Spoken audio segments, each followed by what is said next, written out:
আজকে সারা ভারতবর্ষ ব্যাপী ভারতীয় সেনাদের মনোবল বাড়াতে, তাদের অভিনন্দন জানাতে, তাদের শৌর্য দিয়েছে তাদের শোনাতে এবং তাদের পাশে থাকে সমস্ত জায়গায় ভারতীয় জনতা পার্টির কর্মীরা, তাদের সমর্থকেরা বিভিন্ন মন্দিরে গিয়ে তাদের সাফল্য কামনা করছে, তাদের সুস্থতা কামনা করছে, তাদের সুরক্ষা কামনা করছে এবং প্রত্যাঘাত দিয়েছে।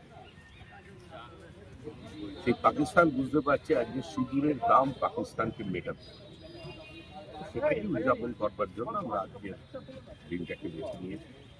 সমস্ত জায়গায় আজকে মানুষের উদ্দেশ্যে কি বার্তা দেবেন? কি বার্তা দেবেন? মানুষ, আমি একজন রাজনৈতিক কর্মী, আমার রাজনৈতিক অবস্থান, আমার রাজনৈতিক চেহারাটা মানুষের চেয়ে আমার মানে আমাদের দলে।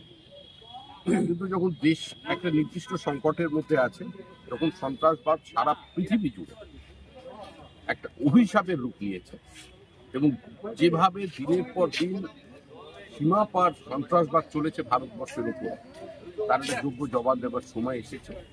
তো এই ক্ষেত্রে কোনো রাজনীতি নয়, কোনো বিভাজন নয়। আমরা চাই দলমত নির্বিশেষে সমস্ত মানুষ আজ ঐক্যবদ্ধ করে ভারতীয় সেনাবাহিনীর পাশে থাকবে, সরকারের পাশে থাকবে।